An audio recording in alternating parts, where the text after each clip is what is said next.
Today, I'm going to be presenting some information as well as some ideas as to how we might expand the market for Alpha Stim.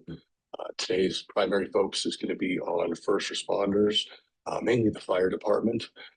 Although I do have some other ideas I'd like to share at the end. We will save the topic of discussion for a complete total global domination for perhaps another presentation. Before we set out to conquer the world, we're going to try to conquer something a little bit closer to home first, which is some of the local fire departments to get a foot in the door and get the ball rolling. When we talk about fire department doors, I'm sure there's many medical device companies that have a standard practice to show up at the fire department door. Um, we don't come knocking on your door unless you call us. And at no time should we be knocking on their door unannounced to sell a product. There's people in places that are far more professional to have such a meeting. So hopefully we can develop some sort of a protocol or a procedure for gaining entry the right way. I can assure you that the right person in the right place to talk to them is never at the fire station while they're on duty. Well, much of what I'm going to talk about is directed towards the fire department. It's also important to note that most of what I'm saying is also true for the police department as well as independent EMS agencies. So the police department also has a union. I think they're simply known as the Fraternal Order of Police. On the fire side, we have the IFF or the fire union. So we look at the one side of the fire union as kind of a little bit more lenient side. These are the members themselves that pay dues to the union. They exist in order to protect their rights as workers. They fight for better working conditions, pay, benefits, things like that. When we're thinking about the government side of things, really what I'm talking about are the cities in which the fire departments exist. It can be a city, a county, there are state and federal fire agencies as well. Um, but for the sake of this conversation, we'll kind of stick with government as these little bit smaller agencies. So we have a city manager, city developer, city planner, fire chief, the wellness coordinator, attorneys. All of these people are going to come into play if we're trying to move things forward on the government side of things. I think it's also important to note that when we're talking about the city or the government side of things, that their primary interest is in protecting themselves. The union or the firefighter side, their primary objective is protecting themselves. So they can be at odds every once in a while. Normally they play well together, but two totally different approaches when it comes to how you're going to market to them. When we're on the government side of things, they want to know how spending this money is going to save them money, whether it's going to lower the insurance costs or if it's going to keep workers' comp claims down, if it's going to get people back to work quicker. So it's really showing what that return on investment is going to be when we're pitching things to the government side of things. When we're talking to the firefighter or the union side of things, we want to focus on how it's going to benefit them personally, their health and wellness, their overall sense of well-being. That's what they're interested in. The city's interested in checking that checkbox. As we discuss the union side of things, important to recognize that there's kind of three different levels or three different tiers. We have at a national or international level, the IFF, which is the United States and Canada. They predominantly function as policy setters. These are the people that are in Washington, D.C., trying to lobby senators and Congress people to get laws changed. So they're at a much bigger level, not to say that we won't have interaction with them.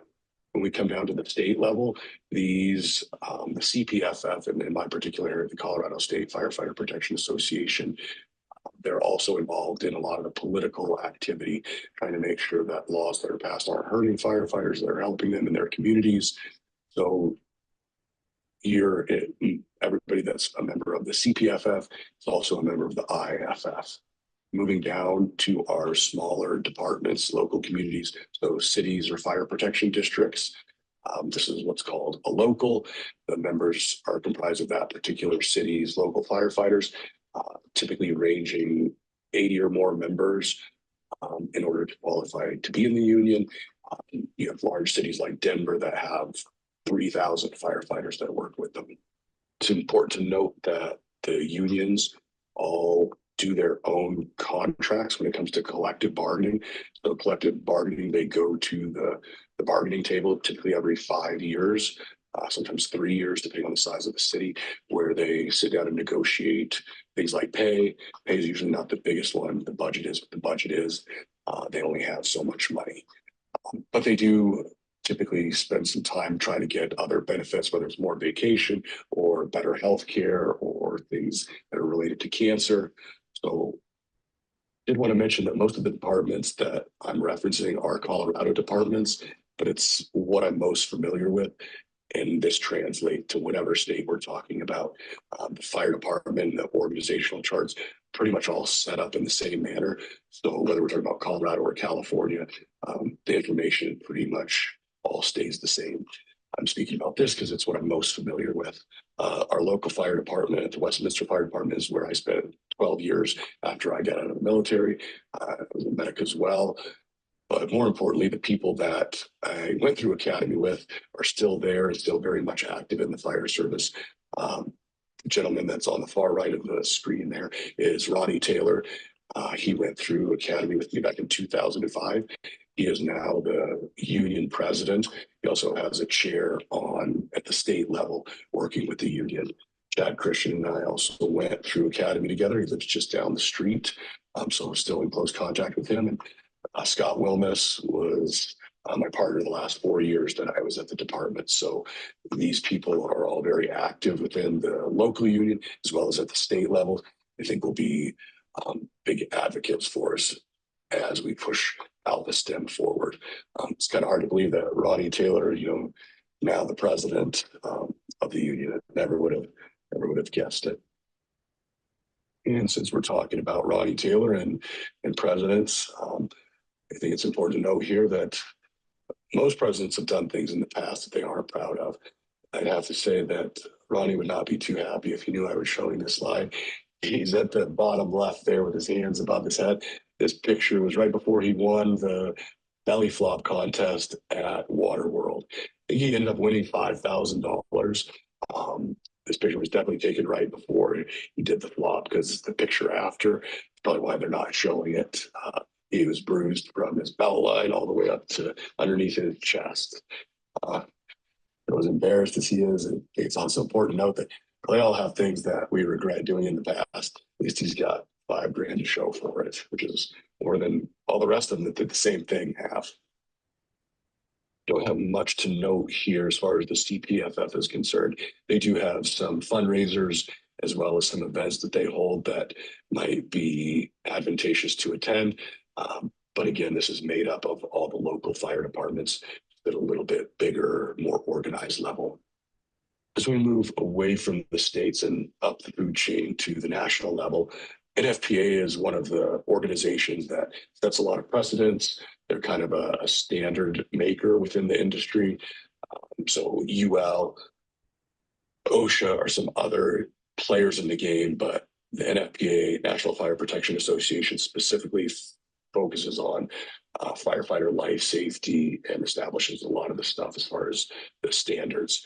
So they also are the ones that are funding and paying for that conference that came about or is just about to start this week. By no means is NFPA the only national organization. I made mention of a few others, but I wanted to kind of touch here quickly on the expo.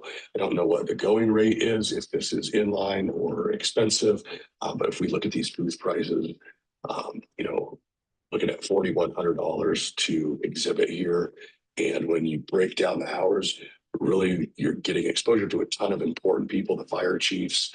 These are the policymakers, the money holders of all these departments. But when you break it down over the 3 days that the expo is going on, you're really seeing everybody for about 12 hours. So I'm not sure how this compares, but I just wanted to provide this information. Going into a conference like this or an expo, you can see it's well organized, it's well funded, it's well managed. So you need to go in there with a pretty good game plan to capitalize what that return on investment is going to be.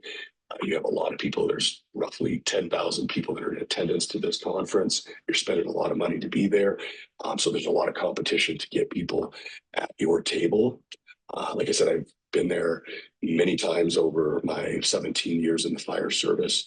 It's a great conference. They pull in a lot of high-end clients. You can kind of ask like what my game plan would be as far as getting these individuals to come over and see what I have. And to be honest, at a conference this big, that's difficult.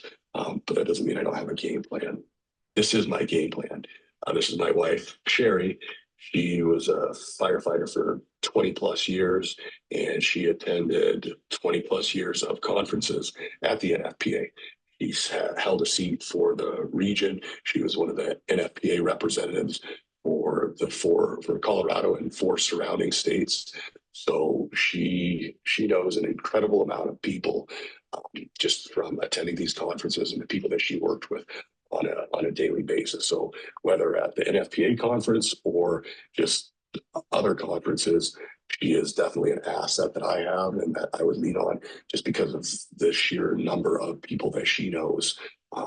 Whether they knew what Alpha Stim was or not, they're going to come up to the table to talk with her.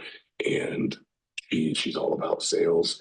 We call it her girl job. She works for several cosmetic lines, so she knows the game. And let's be honest, at a fire department convention, firefighters typically aren't going to want to come up and talk to somebody like me. But even those that don't know her are far more inclined to come to the table simply because she's standing at it. IAFF, or the International Association of Firefighters, is comprised of members from all the local, all the state agencies, as well as Canadian firefighters. So this says 344,000. I think the latest stats I saw were upwards of 360,000. They are a lot of members. Anybody who's a professional firefighter typically joins the union, so they have a great deal of influence. I would say that if I could see any place that we would fit in here, it would be using them with some of the other avenues that we're going to discuss here on this next slide. So we continue to overview the agencies and entities at a national, international level, come back and circle around to the IFF Center for Excellence, as well as their publication, which is the Firefighter Magazine. I know it's actually like a real magazine paper that gets delivered to the fire stations as well as to many of their homes. That might be something to consider as far as advertising it. Firehouse Magazine is a privately owned publication company, but very popular amongst the firefighters. These might be avenues to pursue advertisement with. People like things that they're familiar with. This is definitely something that most, if not all, firefighters see every month when it arrives at their house door, at the firehouse door. The IFF also partnered with Advanced Recovery Systems. I think they opened up this facility back in 2016, specifically for firefighters who are suffering from PTSD, addiction, and drug abuse. I've heard mixed reviews on the type of care that individuals receive here, but their rooms are booked 64 beds, booked 365 days a year. They see an average of about 600 patients annually. So my thought is, if they're not receiving great care, then all the more reason they should have Alpha Stim there at the facility. So at least when these men and women leave the facility, they have something that that's worked while they were there that they can depend on when they get back home and hopefully aiding in their recovery. Advanced Recovery Systems is, I think they have 42 facilities within the United States. I think all of these types of facilities are places and people that we should approach with Alpha Stim as a drug alternative. They're trying to get people off drugs. I can't imagine why they wouldn't want such an effective device there at their facility to help. Also worth mentioning that these different local departments do receive funds in different ways, depending on whether they are a fire protection district or a city. When it comes to how that government agency is getting paid or getting the firefighters paid on the city side of things, that money is generated from sales tax. Whereas if they're a fire protection district, they're getting revenue from property tax. So it makes a difference whether there's like a recession going on, things like that. Generally, the fire protection districts are a little bit better way to be funded because property values don't usually crash like the economy sometimes can. I made mention of the volunteer departments in the last slide, kind of as it ties into this slide. That's for funding. The grant funding, the volunteer departments are really good at pursuing grants. Essentially, it's free money that the government, whether it's federal or state, is giving away. And I really think this is something that we need to look at as far as finding the right department and the right grant for Alpha STEM. We don't want somebody that would just jump at the first person that says yes, and then get $100,000 grant and then not do a good case study with it and not get grant money again the next year for another department, because they're not going to blame the fire department. They're going to blame Alpha STEM for things going poorly. So finding a committed partner is going to do the right thing with the grant money. There's state, federal, as well as private grants. I've put some links in the description as well as in the document that I shared. There is so much money out there for firefighter safety, health, and well-being. I think it's just a matter of finding the right fit. As we move forward, getting our foot in the doors to these different fire departments, the grants are going to be one way I see pursuing large groups of firefighters.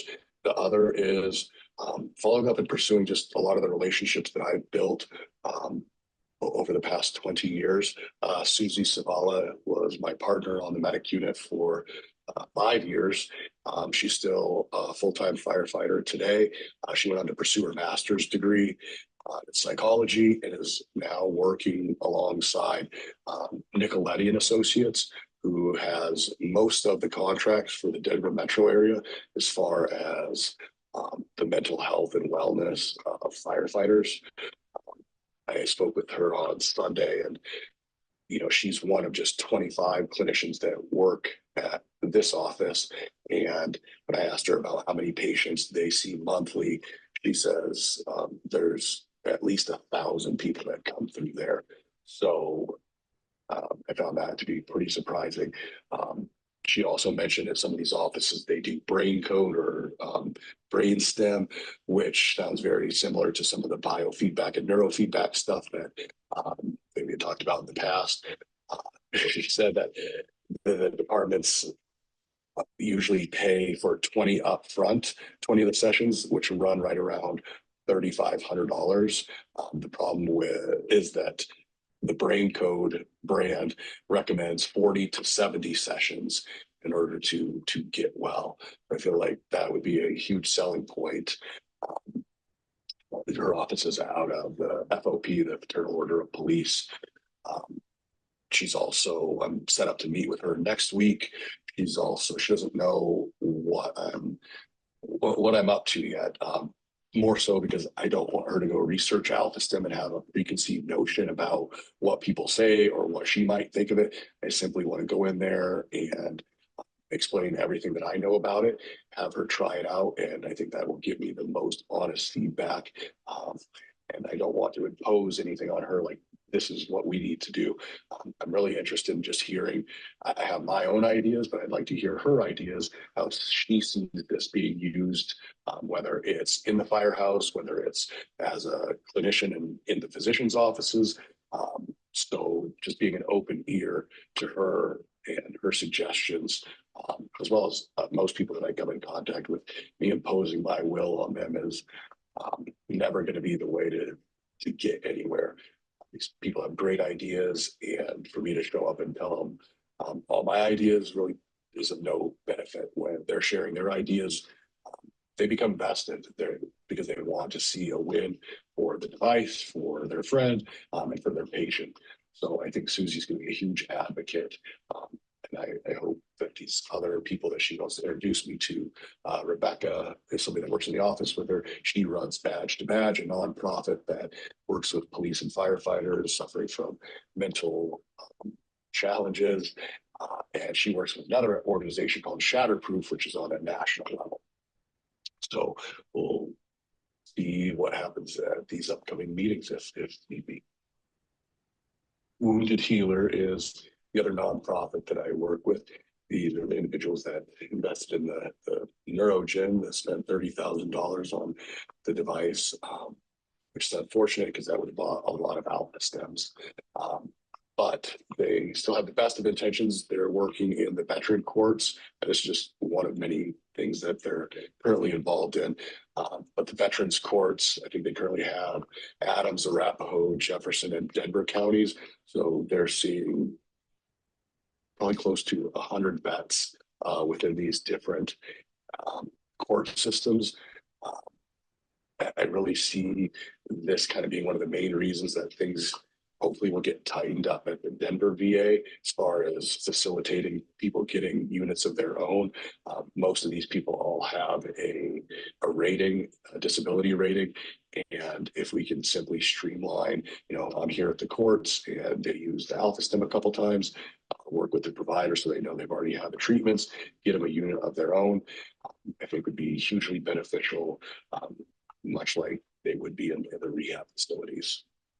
The other thing that I wanted to touch on here is Wounded Healer does a monthly sweat lodge, and they work closely with the Lakota Indian tribe.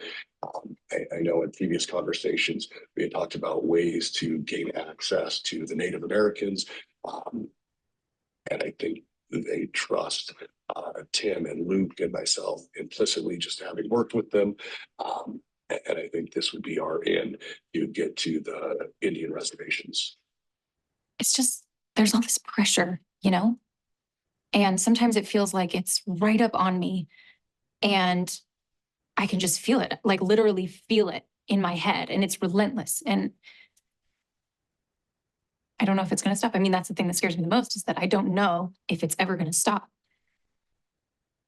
Yeah. Well, you do have a nail in your head. It is not about the nail. Are you sure? Because, I'll bet if we got that out of there. Stop trying to fix it. No, I'm not trying to fix it. I'm just pointing out that maybe the nail is causing. You always do this. You always try to fix things when what I really need is for you to just listen. See, I don't think that is what you need. I think what you need is to get the nail out. You're not even listening now. Okay, fine. I will listen. Fine. It's just, sometimes it's like there's this achy, I don't know what it is. And I'm not sleeping very well at all. And all my sweaters are snagged. All of them. That sounds really hard. It is. Thank you. Ow! Oh, come on. If you would just Don't. try to see things.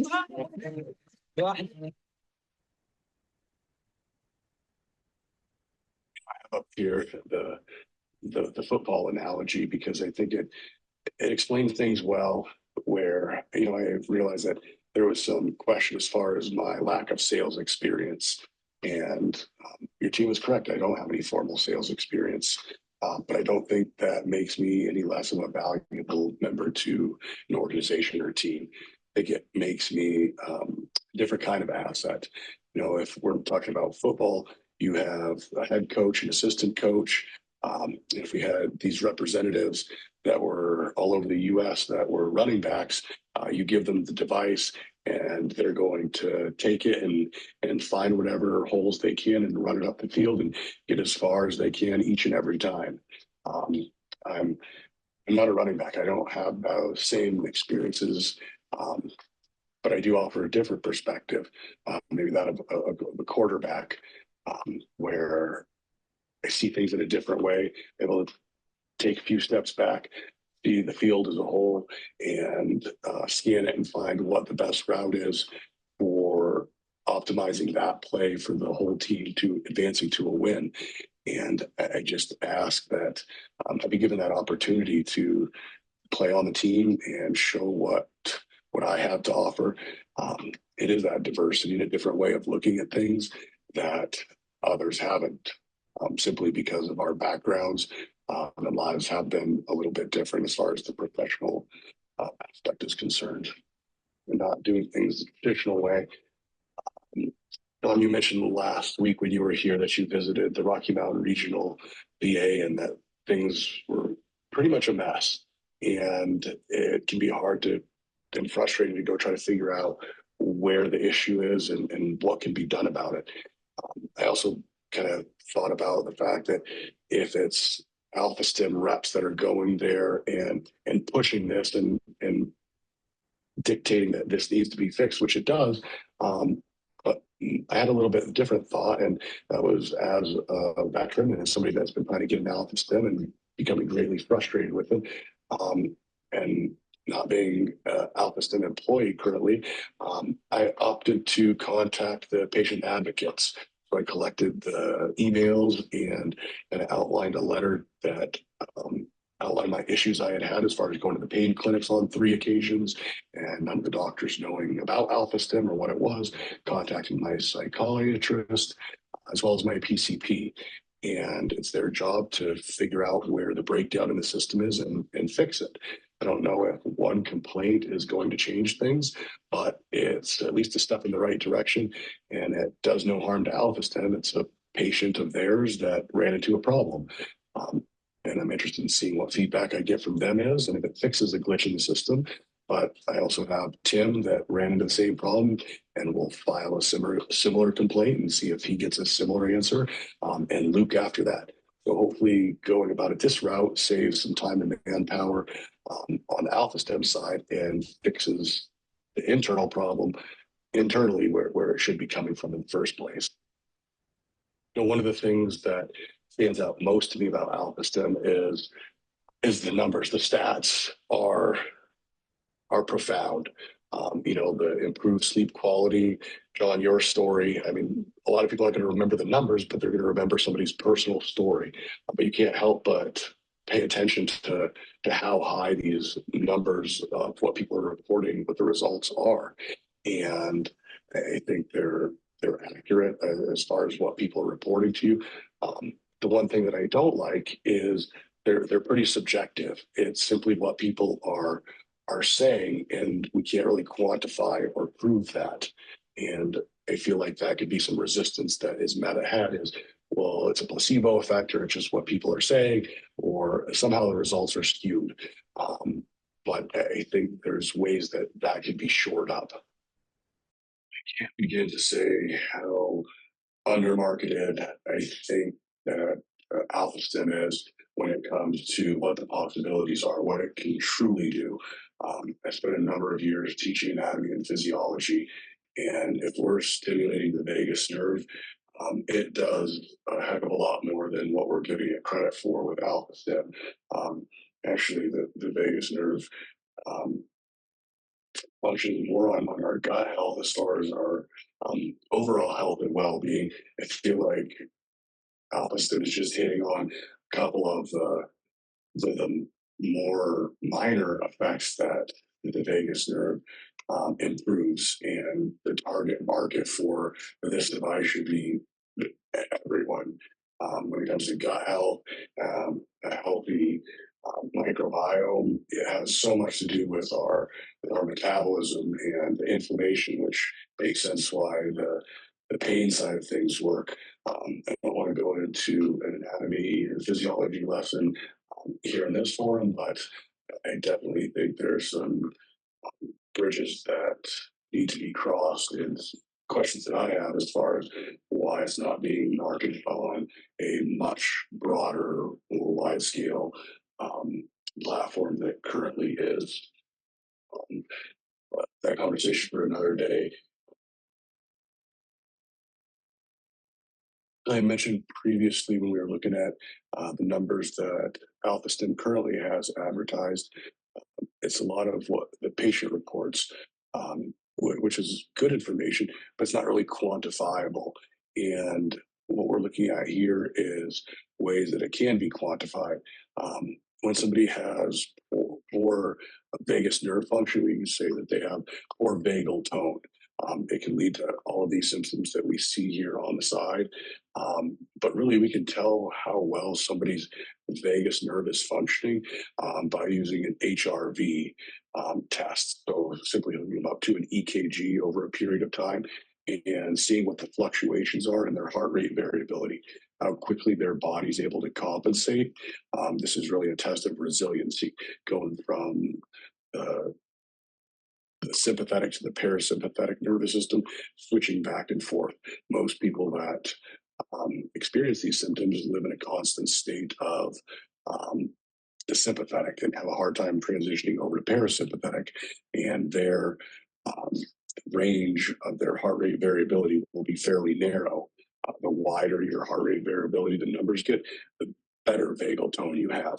So I'm not sure if the testing has been done in the past to see what kind of improvements people have, but this would be one great way to quantify the improvements that patients experience besides just what they have to say about it. I had mentioned previously, I have quite a bit of experience teaching anatomy and physiology and feel that I have a fairly good grasp as to how the human body works. I also taught anatomy and physiology, PALS, ACLS, and did those reviews for doctors, anesthesiologists, nurses. So this is kind of within my field. And when I watched this YouTube video on how alpha stim works and understanding the mechanism of action and the science, and actually got the excerpt from the video itself, and I'm going to read it here. Cranial electrotherapy stimulation, or CES, which has the effect of modulating brain activity in the default mode network, a large-scale network that is active when an individual feels relaxed. Overactivity in this network can impact how people think, resulting in feelings such as worry and fear. Studies indicate that AlphaStim CES modulates default network activity through two synergistic systems. Firstly, shifting activity patterns in the temporal lobe, a region associated with regulating moods, emotions, and memory. Secondly, stimulating key cranial nerves, which project to subcortical structures that are also components of the default mode network and are data highways into the brain. Together, these two ways of stimulating default mode network synergistically modify pathological signaling, leading to symptom relief. I'm not sure who would read that and know what it means or gather any kind of science from that. But when I read it and when other people in my field read it, it, it seems very deceiving. It seems like we're trying to be tricked. And I think we could be much more transparent with how this works and use plain English. I feel like they're using large words, and I don't know what modulating a default network is. If that means it's bringing you back closer to normal or homeostasis, I think that's probably the verbiage that should be used so people have a better idea as to what is being presented to them. Because yeah, I don't think this is the best way to go about it. But I mentioned kind of thinking outside of the box. I can really see, I know that we're currently catering to US veterans and getting the devices into the VA, but I couldn't help but think about the conflicts that are going on around the world today. And if there's any attempt to gain access and to get these devices to those that are in combat in these war zones today, Ukraine having 600,000 ground troops right now, as well as Israel having 600,000 that are either in the reserves or active. And that might sound far-fetched as far as getting them these devices, but there are ways that I think are completely accessible to get these devices into their hands. The first of which, Ukraine, a good friend of mine went over there and trained about 600 of the special forces guys as far as emergency medicine and how to do tourniquets and a bunch of other EMS stuff. And he actually just moved back to Romania last week. So he's well versed in this country, in these areas. And I think we would have an ally there to help make some introductions to government officials in Ukraine. As far as getting some devices to Israel, there was a couple of gentlemen that came to Wounded Healer last month that wanted to set up some sort of a rehabilitation center for the troops that are currently over there and getting them help for PTSD as they cycle back out of the war zone. Did not have the bandwidth at the time to offer them building instructions and help for getting a center together. But my point being, there's a lot of potential that is yet to be pursued. Other thing that came to mind was the unfortunate circumstances that the United States is in right now with all of the human trafficking. And if there's any individuals that they could be a benefit of the device, it's the women and the children that are being sex trafficked. I know that's kind of a dark place to go, but I think there's a lot of good that can be done there, and it's something worth looking into.